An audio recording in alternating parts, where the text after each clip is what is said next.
It starts as one of those cable news moments that's supposed to be forgotten by the next commercial break. A smirk, a setup question, a microphone held just a little too confidently. Matt Gaetz clearly thought he had the upper hand, thought he could corner Jasmine Crockett on live television and walk away looking dominant. But something in that exchange didn't land the way he expected. The room shifted. The audience felt it before they understood it. Because what looked like a cheap attempt at humiliation quietly triggered a chain reaction Gaetz could not stop, rewind, or talk his way out of. Gaetz entered the segment with the confidence of someone who believed the environment had already been shaped in his favor. The format was familiar, the host predictable, the time constraints tight enough to reward aggression over nuance. He assumed the role he often plays. The provocateur who controls tempo by interrupting, reframing, and forcing his opponent to react rather than speak. From his perspective, the setup was airtight. A pointed question, a dismissive tone, and the expectation that the other side would either stumble or overcorrect.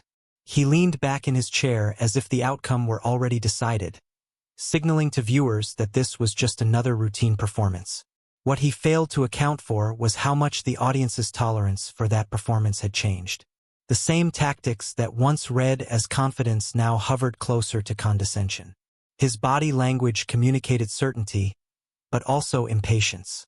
Every interjection was meant to assert dominance, to keep the spotlight fixed on him. Yet live television amplifies more than just words. It magnifies intent, attitude, and imbalance. In trying to dictate the frame too aggressively, he revealed how dependent he was on controlling it, setting the stage for a moment that would not follow his script. Crockett did not walk into the exchange as a reactive participant, and that distinction mattered immediately. She had the kind of on-camera discipline that only shows up when someone understands both the substance and the optics of confrontation. Rather than matching Gaetz's pace or mirroring his tone, she slowed the moment down. That choice alone disrupted his strategy.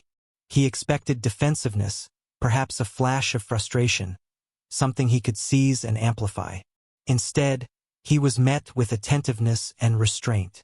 Crockett listened fully, allowed him to finish, and signaled through her posture that she was not under pressure. For viewers, that calm registered as confidence. It also deprived Gaetz of the chaos he relies on to dominate an exchange. Her background as a trial lawyer shaped how she handled the moment, treating it less like a debate and more like cross-examination in reverse. Every second she withheld a response increased the contrast between their approaches. While he pushed for reaction, she projected control. The imbalance exposed a miscalculation on his part. He had selected a target assuming volatility, not preparation. By choosing someone who understood timing, silence, and audience perception, he walked into an interaction where his usual tactics would not just fail, but work against him. As the exchange stretched on, the shift didn't come from a single shocking sentence, but from accumulation. Gaetz's tone sharpened incrementally, moving from pointed to dismissive to something unmistakably personal. He leaned into insinuation, framing his remarks in a way that signaled superiority rather than argument. It was the kind of move that assumes the audience will side with the aggressor simply because he is louder and more forceful. But that assumption ignored a critical factor. Viewers are acutely sensitive to disrespect when it's broadcast without apology. What Gaetz appeared to view as rhetorical pressure began to read as contempt. His interruptions grew tighter, his phrasing less about policy and more about posture. The camera lingered just long enough for the discomfort to register. That was the moment the invisible boundary was crossed. Not a rule violation, not an explicit insult, but a tonal shift that audiences recognize instinctively. The exchange stopped feeling like political sparring and started feeling like an attempted put-down. Crockett's reaction, or rather her lack of one, amplified the effect. She didn't bristle, didn't snap back, didn't give him the emotional payoff he seemed to be fishing for. Instead, she let the moment breathe. That silence forced viewers to sit with what they had just heard and how it had been delivered. Without distraction, intent became clearer. Live television is unforgiving in this way. It strips away the buffer of editing and forces authenticity into the foreground. Gaetz's expression suggested he believed he had landed a decisive blow. The audience, however, was processing something else entirely. The power dynamic he thought he was reinforcing had started to collapse. Once the exchange crossed from assertive to belittling, the moral math flipped. From that point forward, every additional word he spoke carried more risk than reward, even if he didn't realize it yet. Once the moment passed, there was no mechanism to soften it. Live television doesn't allow for strategic trimming or reframing once the cameras are rolling. Every pause, every glance, every micro-expression remains intact, preserved exactly as it occurred. Gaetz could not rely on a producer's cut or a cleaned-up highlight reel to restore balance. The audience saw the exchange unfold in real time, without mediation. That immediacy matters because it collapses the distance between intent and perception. What he may have believed was forceful rhetoric appeared, on screen, as impatience edging toward disrespect. The camera did not look away when Crockett chose silence. It didn't pan to a graphic or cut to a commercial at the moment of tension. Instead, it held steady, allowing the imbalance to register fully. This is where live TV becomes uniquely dangerous for overconfidence. There is no rewind for tone, no caption to clarify intent, no post-production to neutralize reaction shots. Viewers could see the host's subtle discomfort, the slight shifts in body language, the way the energy in the room changed. Those details don't require commentary to be understood. They communicate on a visceral level. Gaetz, accustomed to dominating edited formats and friendly settings, appeared unaware of how exposed he was in that moment. His posture suggested certainty, but certainty without control reads differently when nothing is filtered. Crockett's stillness became part of the broadcast language. By not filling the silence, she allowed the weight of the exchange to settle on the audience. That pause lingered longer than any spoken line. When the segment ended, the damage was already done. There was nothing to walk back because nothing had technically gone wrong in a procedural sense. What failed was judgment, and judgment is the one thing live television captures with brutal clarity. The reversal didn't arrive with a dramatic interruption or a raised voice. It came quietly, almost imperceptibly, which is what made it effective. Crockett waited until the momentum had fully tilted against Gaetz, until his posture communicated expectation rather than caution. When she finally spoke, her tone was measured and deliberate, stripped of emotion but rich in implication. She didn't challenge his volume. She challenged his framing. By addressing the substance he had tried to bury beneath performance, she exposed the tactic without naming it directly. That choice forced the audience to do the connecting themselves, which made the realization more powerful. Her response reframed the exchange from confrontation to clarity. Instead of defending herself, she redirected attention to what was actually at stake, implicitly questioning why the conversation had been steered elsewhere. Gaetz, who had been driving the tempo, suddenly had to respond rather than provoke. His facial expression shifted, not dramatically, but enough for the camera to catch uncertainty where confidence had been moments earlier. That hesitation signaled a loss of control. The dynamic changed from aggressor and target to speaker and listener, and he was no longer in the dominant role. What made the moment resonate was its restraint. Crockett did not seek applause or validation. She delivered her point and allowed space to follow, trusting the audience to absorb it. In that space, the contrast crystallized. Her calm underscored his earlier agitation. Her precision highlighted his bluster. Viewers recognized the turn instinctively, even if they couldn't immediately articulate it. The exchange now belonged to her, not because she seized it forcefully, but because she let his approach collapse under its own weight. From that point on, Gaetz was reacting to a narrative he no longer controlled. The reaction online began almost immediately, well before any panel discussion or cheer-in could catch up. Viewers clipped the exchange in real time, isolating the moments that felt off, the pauses that lingered, the expressions that said more than the dialogue. These weren't curated highlights designed to flatter anyone. They were raw fragments circulated because people sensed something had shifted. On social platforms, instinct moves faster than analysis.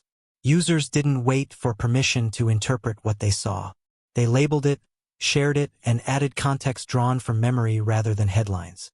Within minutes, the narrative was no longer about the topic of the segment, but about the behavior within it. What spread most widely were not Crockett's words alone, but the contrast between delivery styles. Split screens, slowed clips, and reaction posts framed the exchange visually, making the imbalance impossible to ignore. Gaetz's interruptions were replayed back-to-back. Crockett's stillness became a focal point.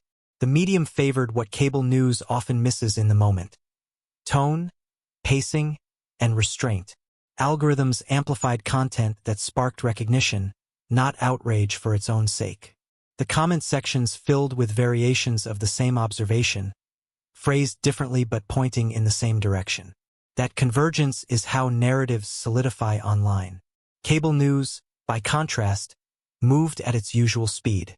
Producers waited for confirmation that the moment would stick before committing airtime. By the time commentators began dissecting the exchange, social media had already done the framing work. Hashtags and captions had assigned meaning. View counts had validated interest. The story arrived on television already shaped, already interpreted. Gaetz's team, accustomed to managing press cycles, found themselves reacting to a conversation they hadn't initiated. The order of influence had reversed. Instead of broadcast driving digital reaction, digital consensus began pulling broadcast coverage along with it. Once that happens, control becomes nearly impossible to regain.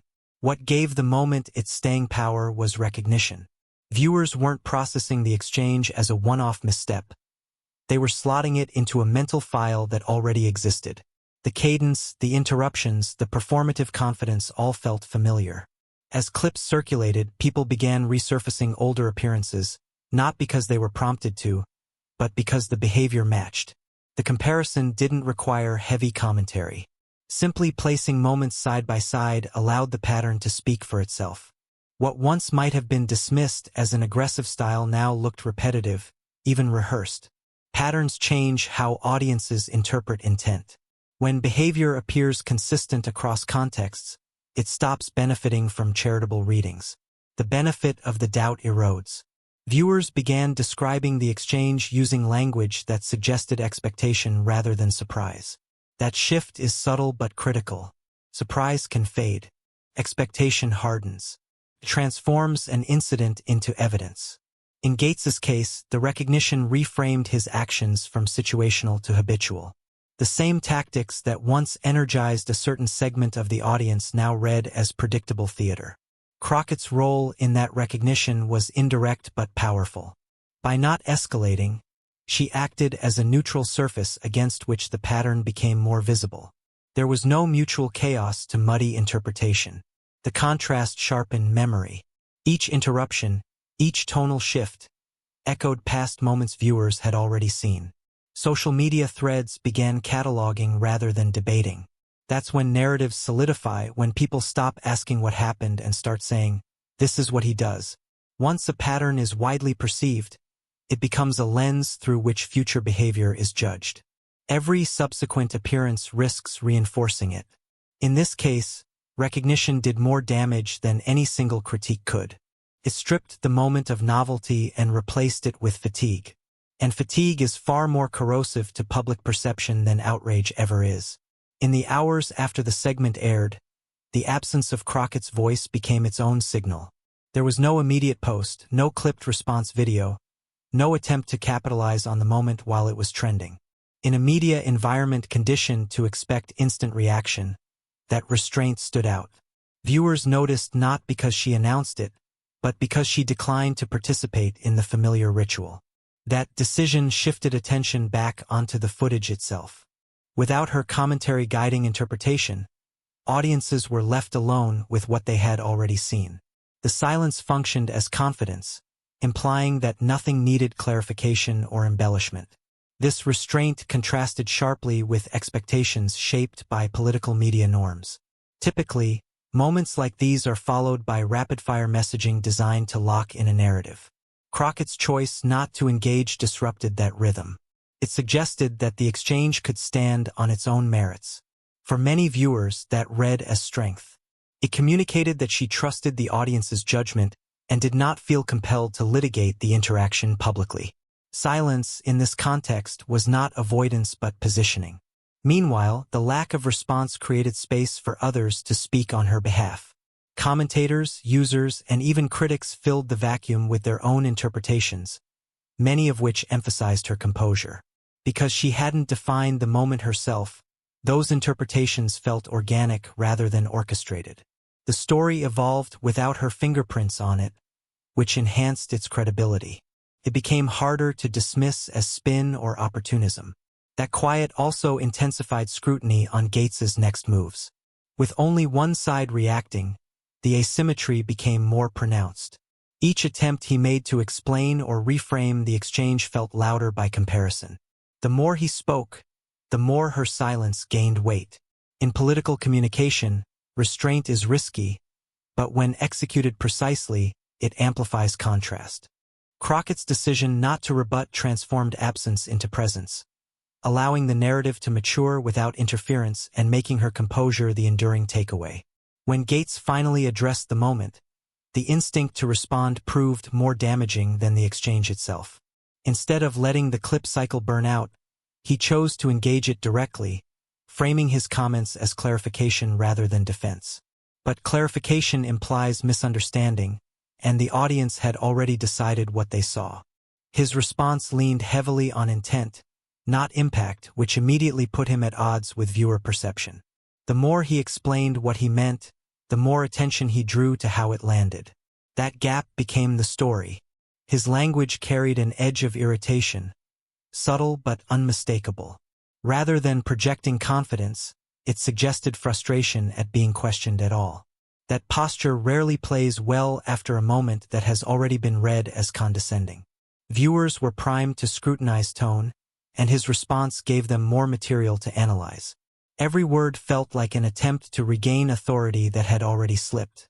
Instead of resetting the narrative, he reinforced it by behaving in a way that aligned with the criticism. Timing also worked against him. Social media had already framed the exchange, and his response arrived into a settled conversation rather than an open one. Rather than shifting opinion, it hardened it. Clips of his explanation were quickly juxtaposed with the original footage, creating a feedback loop that highlighted the contrast between how he described himself and how he appeared on screen.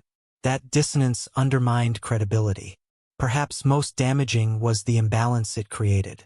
While Crockett remained silent, Gaetz appeared increasingly compelled to speak. Each additional comment extended the lifespan of the story. What might have been a single uncomfortable moment became a sequence, with his response serving as the second act. In political media, the first reaction often defines the trajectory. By choosing defensiveness over distance, he gave critics exactly what they needed. Confirmation that the exchange had struck a nerve and that control had not been as absolute as he initially projected. Once the story gained traction online, traditional media began to shift focus from the isolated clip to the broader context surrounding the exchange.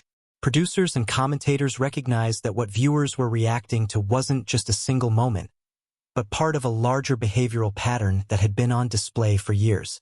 Segments moved beyond the specifics of the question or Crockett's response and started examining Gaetz's style, past interactions, and public persona. Analysts replayed not only this exchange but prior appearances, creating a running commentary that linked behavior over time. The narrative no longer relied on one incident. It became cumulative, with each clip reinforcing the last. The framing shifted subtly but powerfully. What was initially perceived as a minor confrontation now carried implications about temperament, judgment, and credibility.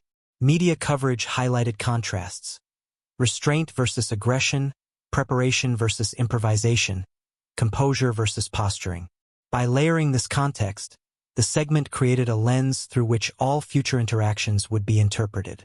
Commentary focused less on policy or argument content and more on the optics of behavior, posture, and tone. Gaetz's intentions became secondary to audience perception, which was amplified by analysis that referenced history. This context also allowed critics to tell a story without exaggeration.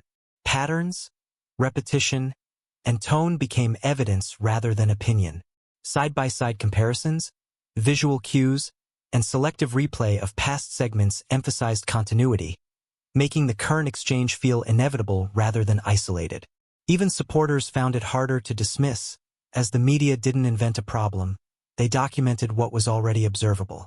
By the time the segment was dissected across cable panels, podcasts, and opinion pieces, the narrative had shifted from a single TV moment to a defining example of behavior, with long-term reputational consequences. Media framing, once reactive, had become a force multiplier, cementing the exchange as part of a broader story viewers could not easily ignore. In the aftermath of the segment, one of the most telling signals was the sudden quiet from Gaetz's usual allies. Individuals and media surrogates who typically respond immediately to defend him were noticeably hesitant. Statements that might have once arrived within minutes now came hours later, or not at all. This silence was not mere oversight. It was a strategic calculation, a recognition that the optics of the exchange were complicated.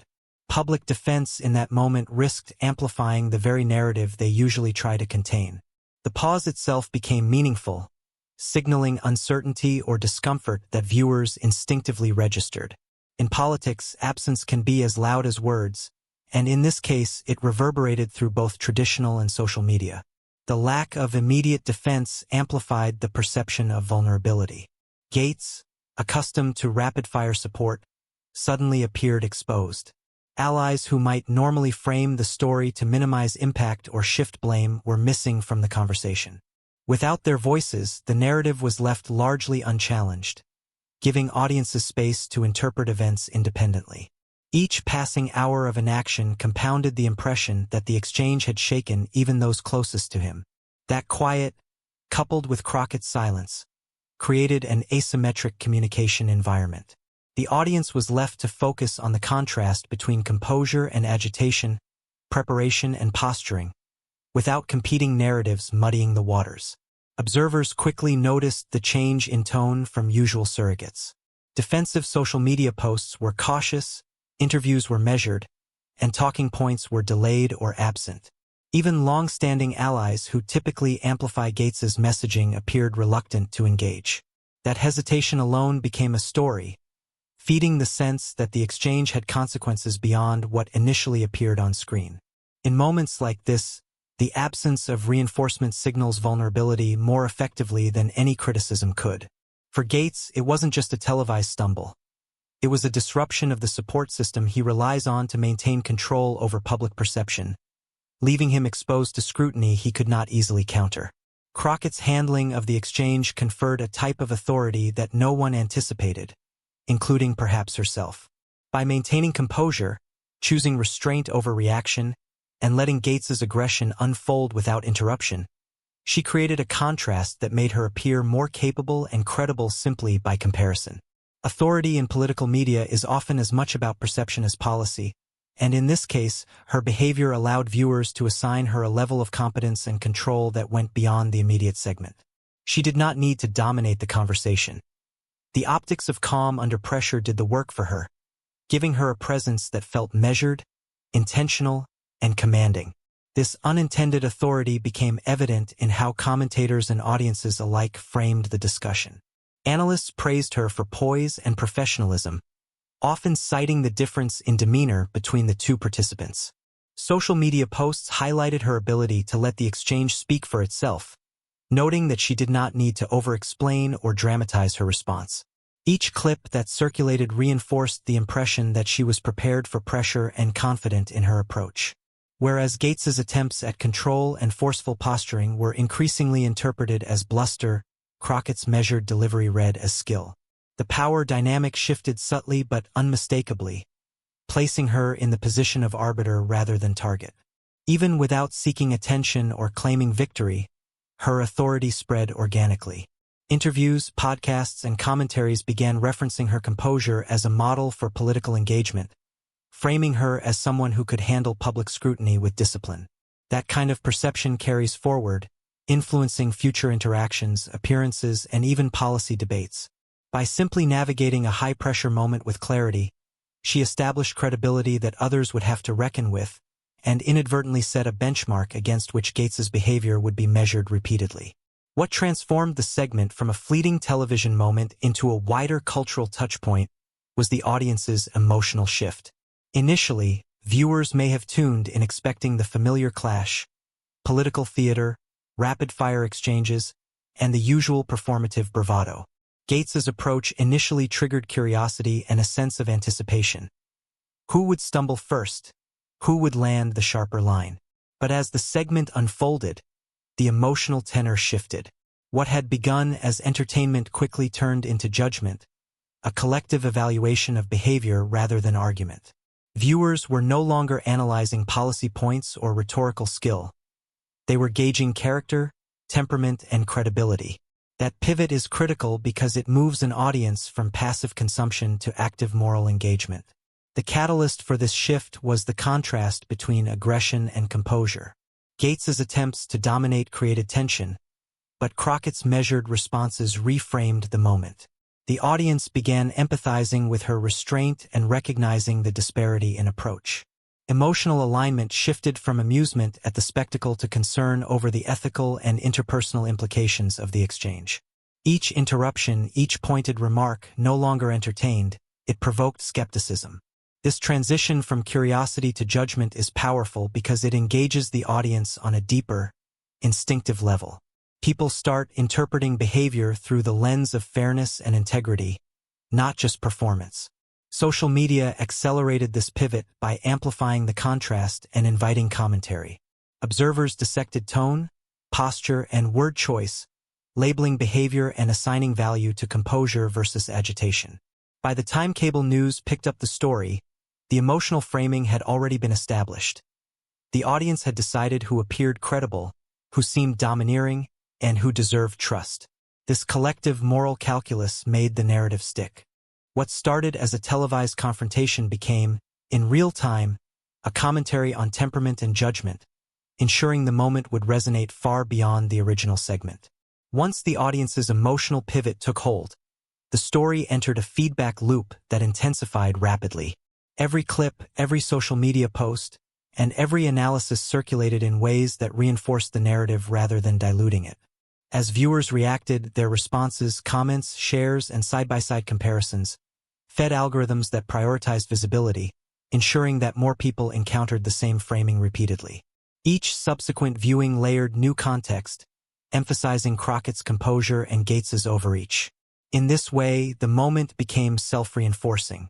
Exposure bred familiarity, and familiarity amplified judgment. What might have been a one-off segment instead became a reference point for discussions that were already forming across platforms. The feedback loop was further strengthened by the asymmetry of engagement. Crockett's restraint left space for interpretation, while Gaetz's follow-ups, explanations, and attempts to control the narrative added fuel to the cycle. Every defensive statement gave commentators and viewers additional material to validate the emerging perception of imbalance. The contrast between his agitation and her composure became more pronounced with each iteration, reinforcing the audience's emotional conclusions. Because the loop relied on repeated reinforcement rather than new events, even minor gestures, eye rolls, pauses, subtle facial expressions, were amplified and interpreted as evidence supporting the broader story. The media also contributed to the cycle by layering context over clips. Analysts juxtaposed the live exchange with previous segments, highlighting consistency in behavior. Social media users and commentators then amplified these frames, tagging, commenting, and remixing clips to illustrate the pattern. The loop created an environment where the narrative no longer depended on editorial framing alone. It was encoded in the circulation itself. For Gaetz, this meant losing control not because of a single misstep, but because the iterative process of audience interpretation, media amplification, and algorithmic reinforcement solidified perception faster than any intervention could counter. Each playback, each reaction, each share strengthened the story, making it nearly impossible to reverse the momentum. What Gaetz didn't anticipate was not a single misstep or a single clip going viral, but the way perception operates when moments are stacked against a pattern. He entered the segment expecting a familiar outcome: provoke, dominate, and control the narrative. That approach had worked for him repeatedly in controlled environments, during debates, interviews, or online clips where he could set the tempo. But he underestimated how audiences have evolved, how social media accelerates judgment, and how contrast drives interpretation. He assumed his aggression would read as confidence, but instead, it began to register as impatience and condescension. Every interruption, every pointed remark that he believed reinforced authority actually amplified the imbalance for viewers, creating tension that couldn't be edited or reframed. Another element he misjudged was the power of restraint, particularly in an opponent like Crockett. He assumed that volume and interruption would destabilize her, that she would overreact or provide an opening he could exploit. Instead, her measured responses and refusal to escalate created a visual and emotional counterpoint. Audiences recognized the composure instantly. It required no explanation. Her silence and control contrasted sharply with his aggression, making his usual tactics look overblown and reactive. That contrast reframed the exchange, placing him in a position where every word he spoke became evidence of imbalance rather than mastery. Gaetz did not anticipate how audiences instinctively compared demeanor, tone, and restraint when evaluating credibility, nor how this comparison would solidify in real time on social media. He also underestimated the compounding effect of repeated exposure. Once clips began circulating, viewers could juxtapose past behavior with the current segment, reinforcing the perception of a recurring pattern. What might have been dismissed as an isolated incident now looked like habitual posturing. Gaetz's usual allies were silent or delayed in their response, further amplifying the narrative by creating asymmetry in coverage. Each follow-up, rather than containing the story, extended the life of the clip and provided more evidence of imbalance. His attempts to clarify or justify his behavior only magnified the contrast, making the miscalculation more visible to viewers and commentators alike. Finally, he failed to anticipate that once a story like this takes hold, it becomes difficult to reframe. Live television leaves no undo button. Social media reinforces perception in real time, and audience judgment solidifies before traditional media can weigh in. The combination of Crockett's restraint, the amplification cycle, and the failure of defensive mechanisms created a scenario Gaetz had not prepared for. An interaction that undermined his image, highlighted his predictability, and handed authority to an opponent simply through contrast. In trying to control the narrative, he inadvertently ceded it entirely, demonstrating that miscalculations in tone, timing, and expectation carry consequences far beyond a single televised exchange. The exchange couldn't be reframed because its impact was rooted in perception rather than content. It wasn't a matter of misquotes, ambiguous phrasing, or technical errors that could be clarified or corrected. It was about tone, posture, and the optics of control versus restraint. Once viewers registered the imbalance between Gaetz's aggressive approach and Crockett's composed demeanor, their interpretation became self-reinforcing. Attempts to reframe would have required undoing something fundamentally visual and psychological, a task far more difficult than correcting a factual inaccuracy. The audience had already internalized the dynamic. One participant appeared rattled, reactive, and overextended, while the other projected calm, authority, and credibility. That contrast was instantaneous and durable, independent of any explanation. Social media compounded the difficulty of reframing. Clips were circulating rapidly, often juxtaposed against previous interactions that illustrated pattern and predictability. The narrative became cumulative rather than isolated. Each replay highlighted Gaetz's interruptions, pointed remarks, and visible agitation, while Crockett's measured responses remained consistent across the segment. Algorithms amplified the content that validated this contrast, ensuring repeated exposure. Once perception crystallizes in such a distributed, real-time system, conventional corrective measures struggle to catch up. Statements from allies, spin from a press team, or post-segment interviews couldn't erase what had already been seen, and often, any attempt at explanation risked drawing further attention to the very behaviors being criticized. The structural dynamics of live television further eliminated opportunities for reframing. There was no editorial control, no opportunity to remove context, no ability to pause the narrative. The audience experienced everything in sequence. Build-up, escalation, tension, and the subtle reversal that gave Crockett the upper hand. Because this sequence was unbroken and unedited, it created a natural, emotionally resonant storyline. Attempts to revisit or reinterpret it outside of that live framework inevitably lost impact, appearing defensive rather than authoritative. Finally, Timing and audience expectations played a role. By the time Gaetz or his allies attempted any narrative control, social consensus had begun to form. The combination of visual contrast, pattern recognition, and emotional engagement left little room for reinterpretation. The audience's moral and emotional assessment was already underway, making reframing ineffective. In essence, the exchange could not be reframed because the story had shifted from words to perception, from argument to authority, and from content to context. A transformation that left no room for correction and handed lasting credibility to Crockett while leaving Gaetz exposed. The exchange fed into a broader narrative that had been quietly building around Gaetz for years, and the segment's impact went far beyond the specifics of the interview itself. It fit neatly into the frame that many observers had already constructed. A politician who thrives on spectacle, bluster, and confrontation, but who struggles under scrutiny when faced with measured composure and accountability. Audiences began connecting the dots between past moments and this one, recognizing continuity rather than anomaly. Every interruption, smirk, and sharp-edged comment was suddenly interpreted as part of a recognizable pattern. The incident wasn't isolated. It became evidence within a larger story about temperament, judgment, and credibility. That broader narrative was reinforced by visual and behavioral contrast.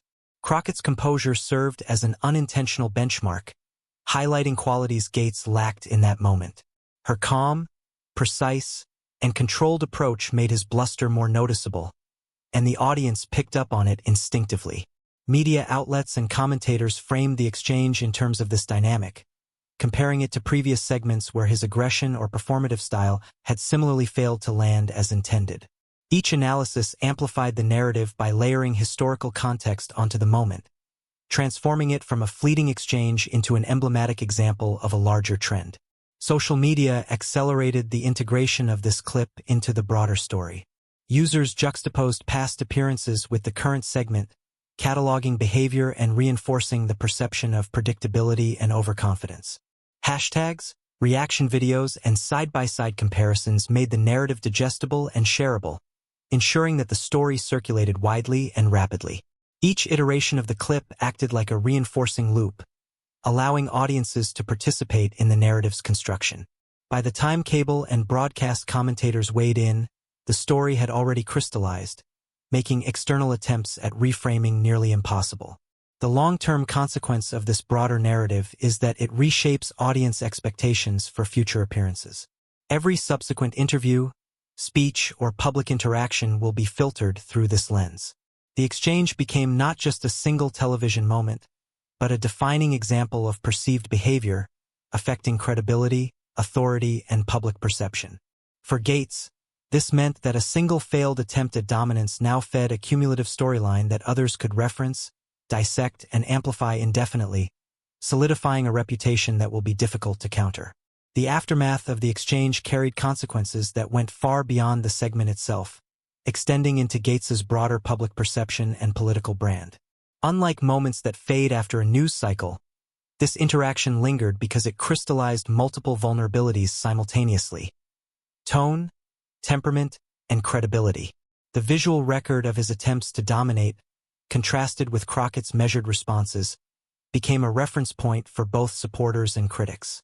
Every subsequent appearance would be filtered through this lens, forcing him to contend with an image that had already been shaped and amplified by live television, social media, and traditional media commentary. Unlike a policy debate or a legislative victory, this was about character perception, which is far more enduring and difficult to recalibrate once established. The lingering effect was compounded by the mechanics of modern media. Clips circulated widely online, often paired with past instances of similar behavior, reinforcing the sense of predictability and pattern.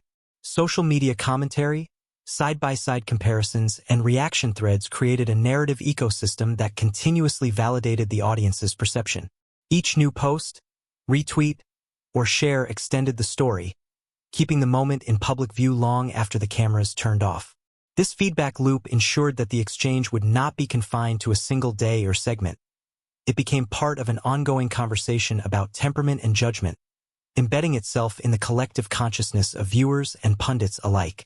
Additionally, The absence of immediate support from allies magnified the impact. When surrogates, media figures, and colleagues hesitated to defend him or failed to respond altogether, it created a vacuum that allowed public interpretation to dominate. The silence of those who normally reinforce his messaging acted as a subtle but powerful amplifier, signaling that even close allies recognized the optics problem. Meanwhile, Crockett's composure and restraint continued to define the exchange. She did not need to dominate the story. Her measured behavior ensured that she retained credibility while the pressure remained on him. This aftermath also reshaped expectations for any future appearances. Every interview, debate, or public statement would now carry the weight of this exchange.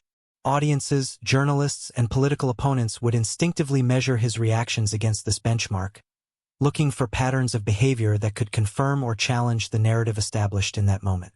The event, while brief, became a lasting inflection point. It highlighted the limits of performative aggression, demonstrated the power of restraint, and cemented a contrast that will follow him in the court of public opinion. The segment did not just end with the cameras cutting. It left a shadow over his credibility and influence that will persist in ways that few one-off political moments ever do.